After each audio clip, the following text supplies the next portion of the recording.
ఇది ట్రైలర్ మాత్రమే. దక్షిణాది ఐక్యంగా నిలిచి తమ గళాన్ని వినిపించడంతో ప్రజాస్వామ్యం విజయం సాధించింది. ఇది ట్రైలర్ మాత్రమే. వచ్చే ఎన్నికల్లో విజయం మాదే.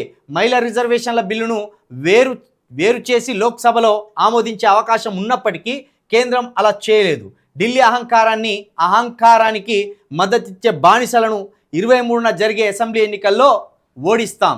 మంచి మాట అన్నాడు. నిజం. అహంకారులకు బానిసలు మద్దతు ఇచ్చింది. నిజమే. ఇప్పుడు అక్కడ చంద్రబాబు నాయుడు గారు బానిసే, పవన్ కళ్యాణ్ గారు బానిసే, అదేవిధంగా జగన్ గారు కూడా బానిసే. ఇక తెలంగాణలో పుసుకున్న బీఆర్ఎస్కు సీట్లుంటే కనుక వీళ్ళు కూడా బానిసలు లెక్కనే ఉంది. ఇక ఇప్పుడున్న మన తెలంగాణలో 8 మంది బానిసలే ఆ ఎంపీలు. ఎవరకు? బీజేపీకి బానిసలే వీళ్ళు. ఒక్కళ్ళు కూడా ప్రశ్నిస్తలేరు.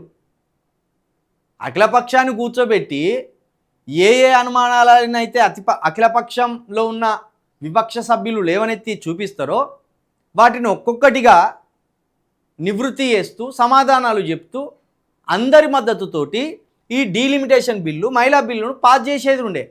ఇప్పుడు ఇట్లా కూడా మహిళలకు అన్యాయం చేసింది బీజేపీ. ఎందుకంటే పాపం మహిళలకు 33% రిజర్వేషన్లు వస్తే అత్యధిక మంది పార్లమెంటుకు, అసెంబ్లీకి వెళ్ళే అవకాశం ఉంటుంది.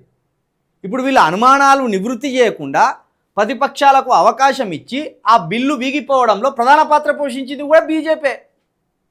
అంటే ఇప్పుడు మహిళా బిల్లుకు పవన్ కళ్యాణ్ గారు వ్యతిరేకం, జగన్ గారు వ్యతిరేకం, చంద్రబాబు నాయుడు గారు వ్యతిరేకం, ఇక్కడ మన తెలంగాణలో ఉన్న 8 మంది ఎంపీలు కూడా వ్యతిరేకం, మోడీ గారు కూడా వ్యతిరేకం, అమిత్ షా గారు కూడా వ్యతిరేకం.